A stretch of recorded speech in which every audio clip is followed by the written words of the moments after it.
Coach সালাউদ্দিনের সঙ্গে কোনো দ্বন্দ্ব নেই জানান টাইগারদের নতুন batting coach Mohammad Ashraful. BCB নিয়োগ দেওয়ার পর প্রথম গণমাধ্যমের সামনে এলেন তিনি। বাংলাদেশের এই সুপারস্টার জানান, ব্যাটারদের রানে ফেরানোই এখন তার একমাত্র লক্ষ্য।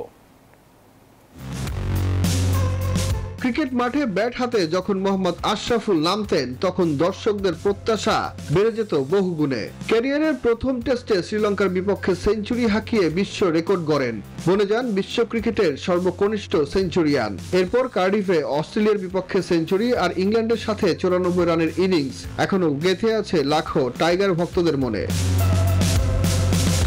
সেই আশরাফুল এখন দায়িত্ব পেয়েছেন বাংলাদেশ দলের ব্যাটিং কোচের। তার প্রথম কথা, ব্যাটারদের ফেরাতে চান রানের ধারাবাহিকতায়। আমাদের যে টিম, যে প্লেয়ার সবাই কিন্তু খুব ট্যালেন্টেড এবং আপনার এক্সাইটিং ক্রিকেটার, পারফর্মার, সবাই কিন্তু পারফর্ম করে হয়তোবা 2 ম্যাচ 3 ম্যাচ পরই।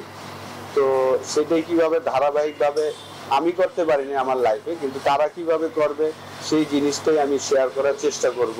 আশরাফুল ব্যাটিং কোচ হওয়ার পর সালাউদ্দিনের পদত্যাগ ভালোভাবে নিচ্ছেন না অনেকেই, যদিও আশরাফুল বলছেন কোনো দ্বন্দ্ব নেই তাদের। এই বিষয় নিয়ে আমি আসলে এত ওয়ারিড না।